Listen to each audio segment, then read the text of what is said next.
인요한 혁신위가 또 화제가 되고 있습니다. 자, 오늘 국민의힘 최고위에서 인요한 혁신위가 내놓은 1차 혁신안을 의결을 했습니다. 그거는 뭐냐면 이준석 전 대표, 홍준표 대구시장 등등등 이런 분들한테 내려진 장원권 정지 징계를 취소하기로 했다라는 건데, 맨 처음에 이제 대사면이라는 또 표현을 써가지고 또 한 차례 뭐 홍역을 치르기도 했는데, 그래서 인요한 위원장은 그래, 사면이라는 용어는 우리가 잘못했다, 어쨌든 징계 취소다, 이렇게 얘기를 하기도 했는데, 왜 혁신위는 1호 혁신안으로 이 카드를 내밀었을까요? 어떻게 보세요? 저는 이 혁신이 만들어지고 나서 쭉 관찰해 보고 있는데, 처음에는 대통령실이나 김한길 국민통합위원장의 지시대로 하는 거 아닐까라고 계속 고민하고 좀 보고 있었거든요. 네. 근데 1차적인 중간평가는 인요한 위원장의 생각을 말하고 있는 것 같습니다. 뭐 대통령실의 뭐 깊은 전략적 고민에 의해서 뭔가 이루어지고 있다는 인상을 받진 않아요. 네. 일단 그렇다고 보기엔 너무 정교하지 못하고 좀 거칠게 나가고 있는 이야기들이라서, 그리고 대사면 카드를 꺼내 들어서 국민의힘 내부를 결속시키겠다고 하는 인요한 혁신위원장의 주장 역시도 뭐 충분히 할 수 있는 주장이라고 생각합니다. 오히려 이준석 대표가 필요 이상으로 과민하게 반응하면서 대응을 잘못해서 오히려 점수를 좀 깎아먹은 게 아닌가라고 보여집니다. 네, 알겠습니다. 저 어떻게 평가하세요? 저는 코로나 백신 맞았는데 부작용이 더 심해가지고 홍역이 나타났다, 그렇게 말씀드리고 싶어요. 네. 통합을 왜 합니까? 다 사이좋게 지내자는 거잖아요. 그렇죠. 근데 피해자는 가해자가 사과를 하고 좀 가해자는 조치도 좀 취해지고 그래야 옆에서 싸움 말리던 사람이 화해해, 그러면 화해하는 거지. 네. 가해자에 대해서는 가만히 두고 화해해? 화해 안 할 거야? 아니, 화해해. 하여튼 우리 다 용서했으니까 화해해. 이거는 2차 가해라고 보여지고요. 네. 이거는 더 큰 부작용. 통합 안 됐잖아요. 네. 그냥 김재원 전 최고위원만 좋은 일 시켜준 것이 아니냐. 공천 받을 수 있는 길을 열어주는. 그렇죠. 네. 출마할 수 있는 길을 열어줬잖아요. 네. 그래서 김재원 최고만 득을 봤다라고 말씀을 드리고, 네. 상대방이 인정하지 않는 그런 화해의 강요는 부작용만 더 심해진다. 이준석 대표 더 화났잖아요. 홍준표 대표도 더 화났잖아요. 그럼 이거 1호 혁신안 무의미해져 버린 거잖아요. 근데 인요한 혁신위원장은 왜 그런 선택을 한 거예요, 그러면? 그게 뭐 소신이었던 것 같아요. 그러니까 기본적으로 이거죠. 보수가 분열되면 총선 치르기 어렵다. 그러니까 보수에 원래 있던 분들부터 통합을 시키고 화해를 시켜야 되겠다라는 게 소신이지 않았을까라는 좀 생각이 들어요. 그렇다면은 그냥 좀 미리미리 만나가지고 그분들이 반발하지 않도록 사전 정지 작업이 필요했는데 그게 좀 부족했던 것 같아요. 알겠습니다. 자, 장 소장님께서는 이준석 전 대표나 홍준표 시장에 대한 2차 가해일 수 있다, 이렇게 말씀하셨는데, 여기서는 좀 과민 반응이라고 말씀하셨어요. 근데 그럼 이준석 전 대표나 아니면 홍준표 시장은 왜 이렇게 반발을 하고 있는 걸까요? 모멸감을 느끼겠죠. 더군다나 지금 그 이준석 대표는, 그러니까 애시당초 처음에 징계는 성접대로 시작된 거 아닙니까? 경찰은 뭐예요 지금? 그러니까 수사 어떻게 되고 있나요 지금? 전직 여당의 대표의 성접대와 관련된 의혹이라고 하면 신속 수사는 못할 망정 정상 속도 수사는 해야 될 거 아니에요. 이게 지금 불기소 처분되면 이준석 대표가 이 이상 억울할 일이 있습니까? 그리고 기소가 된다면 그것도 역시 큰일인데 어느 쪽으로도 정하고 있지 않은 것은 대통령의 의지가 반영됐다라고 밖에 의심할 수 없는. 경찰청장이 시키지 않은 이상 단일 사건 이렇게 오래 붙들어 놓고 기소 여부를 못 정하는 게 말이 됩니까? 이게 무슨 누가 도망간 것도 아니고 증거도 다 있는 거잖아요. 증인도 다 뭐 자기들끼리 수사는 다 했으면 안 되면 불기소 처분을 해야죠.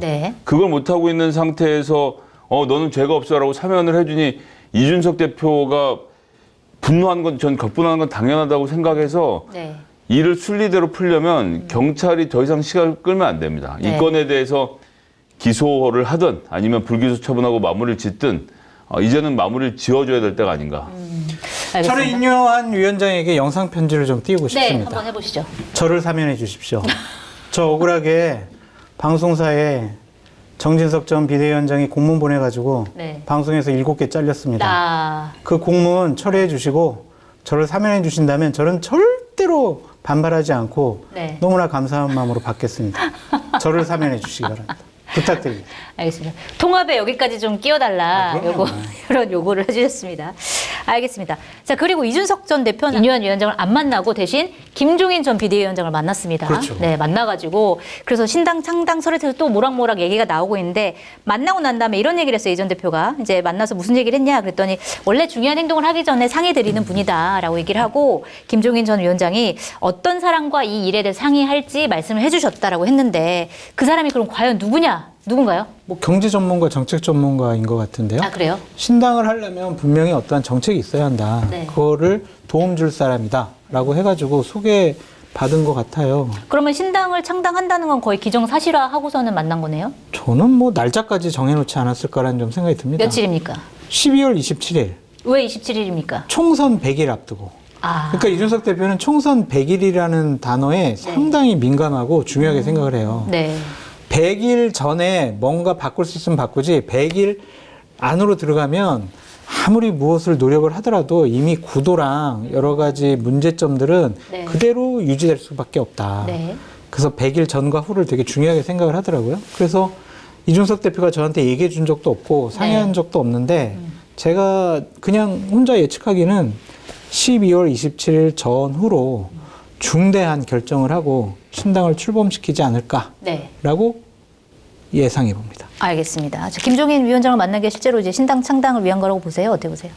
김종인 위원장은 이준석 대표에게 그 당엔 더 이상 희망이 없으니까 나오라고 계속 얘기하는 입장이죠. 네. 그 말은 다른 말로 하면 김종인 박사가 움직일 수 있는 공간 제3지대밖에 없어진 상태가 된 거예요. 네. 그러니까 국민의힘에서도 민주당에서도 김종인 박사랑 뭘 할 생각이 없다라고 김종인 박사도 알고 있죠. 네. 본인에게 있어서도 이제 몇 번 안 넘은 선거의 기회인 거고 이번에도 어쨌거나 공간을 열어놓고 플레이를 해야 되는데 네. 그걸 이제 제3지대로 잡은 겁니다. 그리고 마침 제3지대에 나오는 선수들이 다 김종인 박사가 이런저런 친분들이 있어요. 뭐 금태섭 의원도 네. 대표적으로 그렇고 네. 심지어 정의당의 심상정 의원하고 내 사이도 그렇고 각각의 관계들이 다 어떤 식으로든 있거든요. 제가 그 질문 직접적으로 김종인 박사한테 한번 했었는데 나는 그 제3지대에서 사람 모으고 터지고 그런 것까지 하고 싶지 않다. 진짜 짜증난 얼굴로 말씀을 하시는데 네. 글쎄요, 어쨌거나 김종인 박사가 공간이 거기밖에 없기 때문에 주요한 플레이어, 그러니까 이 판을 흔들 수 있는 사람으로 이준석 대표를 보고 있는 거죠. 그러니까 나와라라고 지금 이제 계속 안내를 하는 거고, 네. 뭐 이 사람 만나보라고 얘기를 했을 텐데 이 사람 별로 중요한 게 아닌 거죠, 사실. 네. 그러니까 결론적으로 그러니까 김종인 대표가 도울 거냐 말 거냐, 네. 그리고 이제 김종인, 이준석 왜 누구가 엮일 것이냐 이런 것들이 만약 나오게 된다면 그쪽에서 파장이 얼마나 일어날 수 있을지를 봐야 되는데. 네.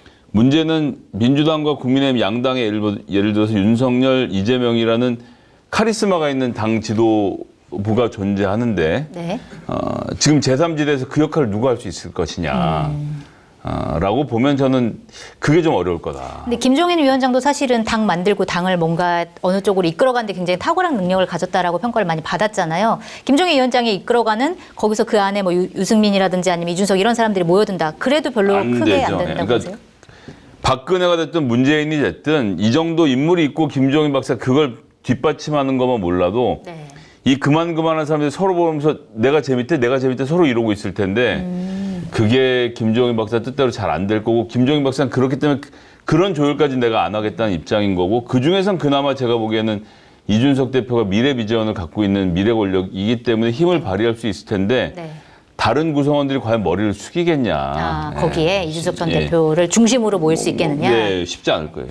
알겠습니다. 자, 그리고 혁신 얘기 조금 더 이어가 보면 이뇨한 혁신위가 이제 두 번째 혁신안으로 이걸 내놓을까 지금 검토를 하고 있다라고 하는데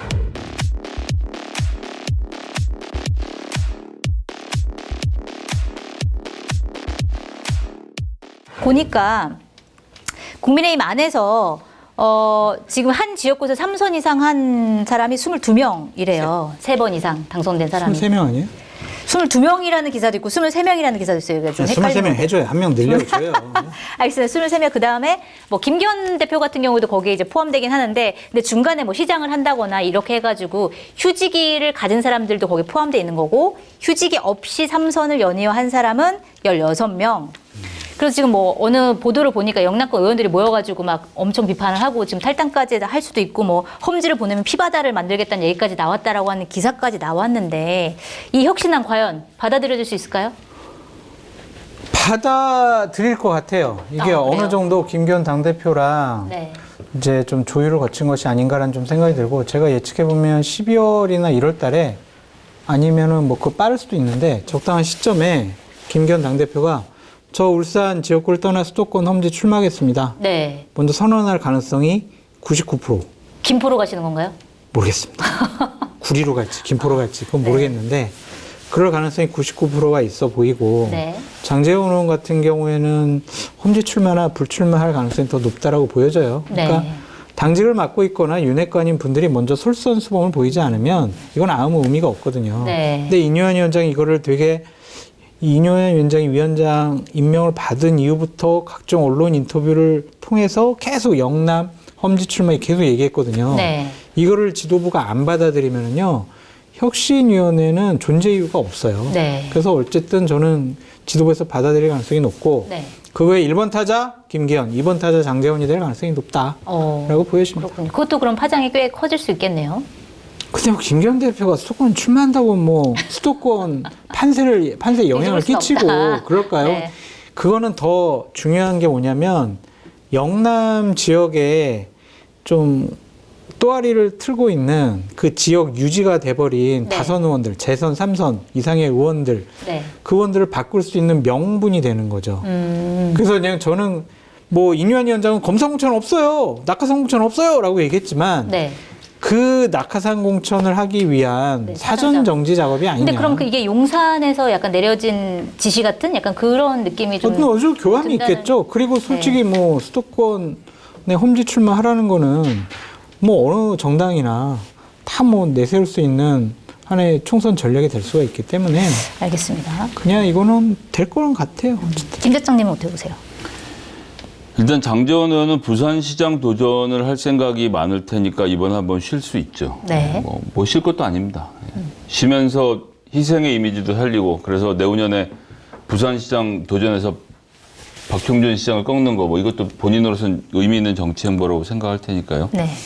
그 외 인물들은 잘 안 움직이려고 할 거고요. 이게 지금 제가 계속 밀고 있는 시나리오인데, 의외의 복병은 특검에 있습니다. 특검. 예, 김건희 주가 조작 특검이 12월 27일 아까 전에 말씀하신 그날짜에 올라가거든요. 네. 그러니까 그날짜에 올라가서 통과가 되죠. 통과가 돼서 대통령의 거부권 행사하면 1월을 언제가 될 건데, 그때 이제 말씀하신 이런 종류의 저런 종류의 공천학살들이 벌어져서 영남 의원들이 무소속으로 뛰어야 되거나 하여튼 이런 저항이 벌어지는 국면이 되면, 네. 다른 건 모르겠지만 김건희 특검을 해볼 수도 있는 거 아니냐라고 그 거부권을 거부한다라고 해서 이제 맞받아치는 상황. 여기서 민주당의 전 역할이 굉장히 중요하다고 생각하는데, 이때 올라오는 안건들의 대통령이 거부권 행사하고 나서 200석을 확보해서 제2 요구를 할 수 있게 되면, 네. 이거는 민주당이 정말 할 수 있는 최대한의 정치적 카드라고 생각하고 지금부터 차근히 준비해야 된다고 생각하고요. 네.